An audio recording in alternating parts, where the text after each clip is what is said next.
Audio Jungle. Audio Jungle.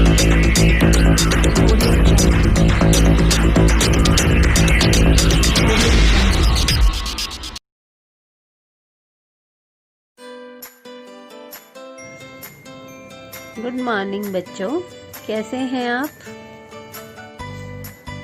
Good morning ma'am. आज आप क्या पढ़ाओगे? बच्चों, आज हम फिर से जल के विषय में पढ़ेंगे। पिछले भाग में आप क्या पढ़ चुके हैं? जल के कहाँ कहाँ उपयोग होते हैं, जल चक्र क्या होता है, इससे संबंधित हमने क्रियाकलाप भी किया था। तो आज हम उसी को ही आगे और पढ़ेंगे। जल चक्र की प्रक्रिया को समझने के लिए हम एक यहाँ पर क्रियाकलाप करते हैं।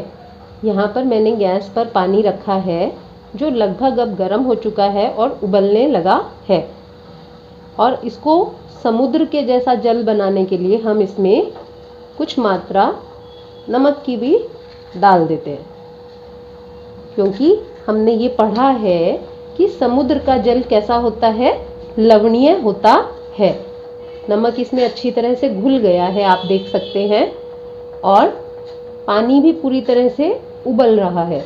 थोड़ी देर में इसमें वाष्पीकरण की प्रक्रिया शुरू हो जाएगी, और वाष्पीकरण की प्रक्रिया जब होगी तभी हम देखेंगे कि कैसे जल की बूंदें संघनित होती हैं। वाष्प जो होते हैं वो उनमें संघनन की प्रक्रिया कैसे होती है।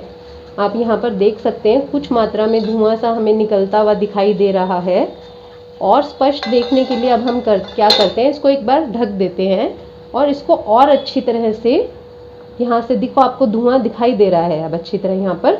और संघनन की प्रक्रिया, जब ये वाष्प कण ऊपर की तरफ जाते हैं तो वहाँ पर वायु जो होती है वो कैसी प्रकार की होती है, ठंडी, और उसे हम और ज़्यादा ठंडा करने के लिए यहाँ पर बर्फ़ के कुछ टुकड़े मैंने यहाँ पर रख दिए हैं, जिससे कि आपको वाष्प कण बहुत अच्छी तरह से, ये देखिए बादल जैसी संरचना यहाँ पर दिखाई दे रही है। बहुत अच्छी तरह से ये देखो धुआं निकलता हुआ दिखाई दे रहा है।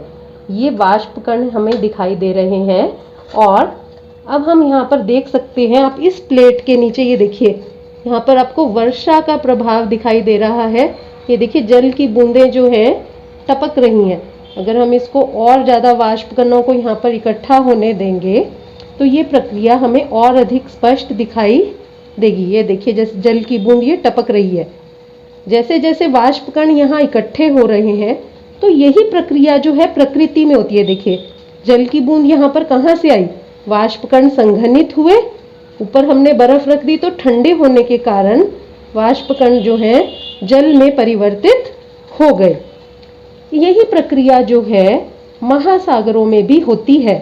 वहाँ पर गैस तो नहीं है, लेकिन सूर्य की ऊष्मा से महासागरों का जल जो होता है उसमें वाष्पीकरण की प्रक्रिया होती रहती है, और वाष्प जब इकट्ठे होते हैं तो संघनन की प्रक्रिया, ये बारिश की तरह पानी टपकता हुआ हमें दिखाई दे रहा है।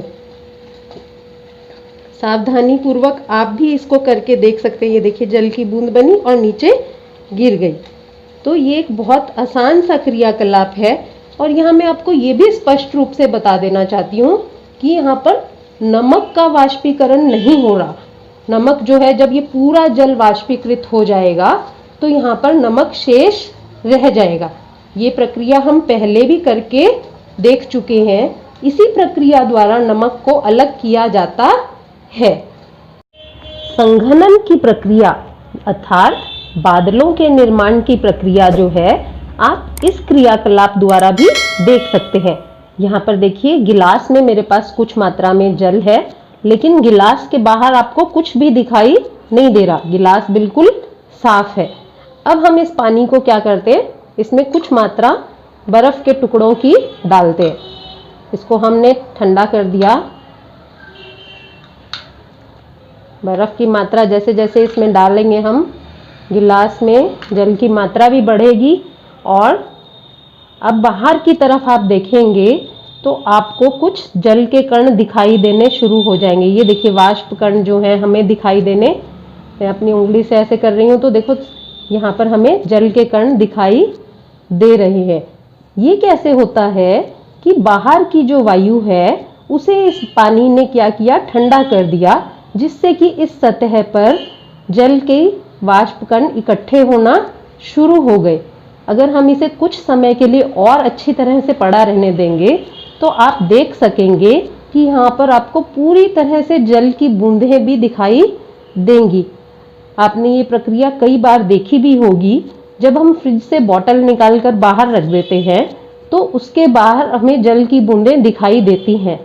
इस प्रक्रिया का नाम भी संघनन होता है। यही प्रक्रिया जो है वर्षा लाने में भी सहायक होती है और वर्षा जो है इसी प्रक्रिया द्वारा होती है।